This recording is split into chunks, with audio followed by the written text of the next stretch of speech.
Hari ini adalah ulang tahun ke-18 pria itu. Namun dua sahabat masa kecilnya belum juga datang. Tiba-tiba pria itu melihat HP-nya dan menemukan bahwa mereka sedang bersama magang di perusahaan yang sedang bersenang-senang. Teringat masa kecil bersama ketiganya dan hari-hari memulai bisnis bersama. Pria itu memutuskan memberi mereka kesempatan. Siapapun yang tiba lebih dulu akan dinikahinya. Dia menelepon sahabat masa kecil pertama. Namun dia sedang bersama magang dan kucing bermain-main. Untungnya sahabat masa kecil kedua tahu bahwa hari ini adalah ulang tahun pria itu dan menyatakan akan segera datang.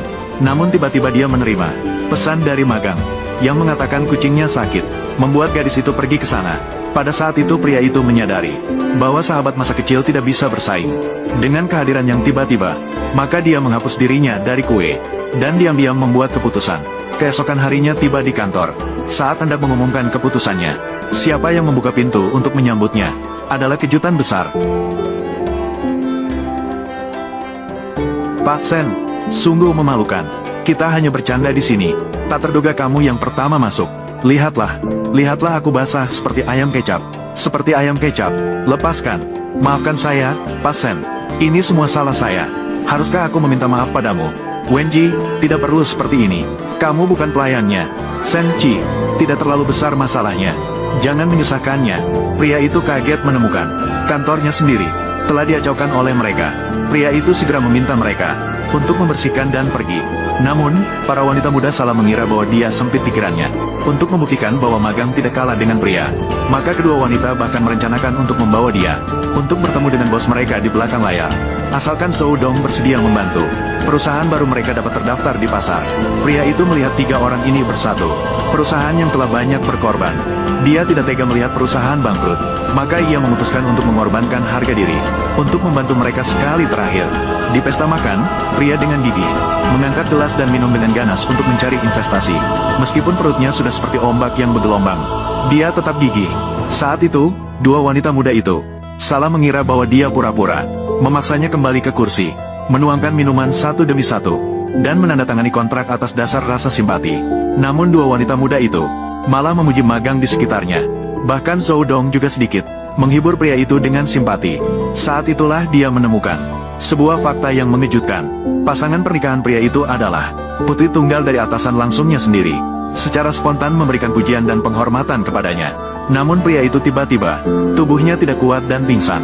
Ketika dibawa ke rumah sakit, sudah terdeteksi dia mengalami perforasi lambung dan pendarahan parah. Namun dia kaget karena tidak ada seorang pun yang datang untuk peduli padanya. Saat itulah pria itu menerima telepon dari King Mei. Dia berharap akan mendapat sedikit perhatian, namun malah dipaksa untuk kembali ke kantor untuk menghadiri acara perayaan magang, merayakan keberhasilannya mendapatkan investasi dari Zhou.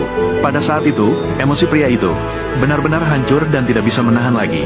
Proyek ini, dari awal negosiasi hingga penandatanganan kontrak, semuanya justru dilakukan oleh saya. Saya yang mengikuti seluruh prosesnya secara langsung.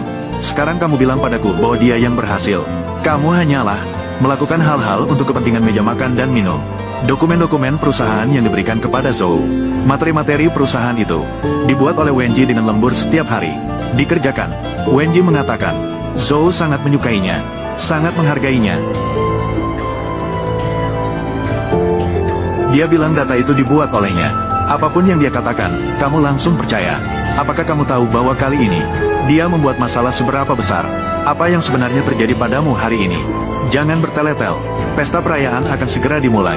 Cepat kembali dan menghormati Wenji dengan minuman. Aku. Halo.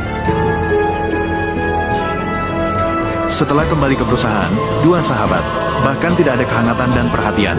Padahal, mahasiswa magang tahu bahwa pria itu menderita pendarahan lambung. Namun masih pura-pura menghormatinya dengan segelas minuman. Melihat pria itu tidak langsung meminum habis, dan mendapat teguran dan keluhan dari dua sahabat, menyalahkan dia karena meremehkan mahasiswa magang perusahaan. Tanpa belas kasihan, menuangkan minuman ke mulutnya. Pada saat itu, pria itu merasa bahwa selama bertahun-tahun, perasaannya yang telah diinvestasikan sia-sia, itu juga dihitung. Membuatmu merasa bangga karena berhubungan dengan Wenji. Dahulu takut bahwa aku minum sejumput alkohol akan merusak tubuh. Dua wanita, saat ini demi Fan Wenji, malah memaksa aku minum. Dahulu dengan tekad bulat, mengatakan bahwa tidak akan menikah dengan siapapun selain aku. Sekarang di mataku dan hatiku, keduanya sudah menjadi orang lain. Aku kan hanya membuatmu minum beberapa gelas anggur. Kamu pura-pura lemah. Baiklah, aku sudah menjanjikan Wenji. harus memberinya penghargaan. Sen Chi, ruang kantor ini harus dikosongkan untuk digunakan oleh Wenji. Segera bersihkan sampah di kantormu. Sudah dibersihkan rapi, karena sudah berubah, mengambil alih sarang burung. Ini mencerminkan persahabatan, dan perusahaan yang dijalankan dengan sepenuh hati. Hanya sebuah kerangka kosong. Apa alasan yang masih kumiliki, untuk tetap tinggal di sini? Kalau tidak apa-apa. Sen, tolong. Maaf ya, saya juga tidak. Harus kantormu. Tidak apa-apa, kamu suka kan? Aku memberikannya padamu. Saya bersama posisi direktur ini, secara bersamaan padamu. Sen Chi, kamu lagi menyindir apa sih? Hanya sebuah kantor. Apakah perlu kamu terus-menerus mempermasalahkan? Sen, jangan bercanda. Posisi direktur ini masih milikmu. Tapi kantor ini, terima kasih, Sen. Menyerahkan dengan perasaan sakit hati. Saya akan bekerja lebih keras di masa depan. Maka saya ucapkan selamat atas prestasimu. Semoga cepat menikahi bos. Meraih puncak kehidupan. Goyang. Keesokan harinya, pria itu bangun dengan jernih. Berdandan dengan penuh percaya diri. Dia melihat tanggal di kalender. Banyak pikiran di dalam hatinya. Masa lalu harus diakhiri. Tiba-tiba, Zhou Dong menelepon pada saat itu. Sen, bos, kamu belum sembuh? Kenapa sudah keluar dari rumah sakit? Saya baru saja sampai di rumah sakit. Tapi kamu sudah tidak ada. Anda adalah seorang putri. Orang yang ada di puncak hatiku. Bagaimana bisa diperlakukan seperti ini? Dunia elektronik. Zhou, hutan. Apa maksud Anda? Apa artinya? Sen, bos, Anda tidak tahu. Sejak Anda mendirikan grup Sanyang, Putri selalu meminta saya untuk mengawasinya, melaporkan kepadanya setiap saat kondisi grup Sanyang. Oleh karena itu, setiap kali grup Sanyang menghadapi bahaya kehabisan dana, selalu mendapat bantuan tepat waktu, menghentikan kekacauan, mengubah bahaya menjadi keselamatan. Ya ampun, ini semua ulah Nyonya. Saya sebelumnya berpikir, Nyonya melihat baik pada Sanyang. Sekarang lihatlah, Nyonya ini melihat baik padamu. Aku. Mengapa dia begitu?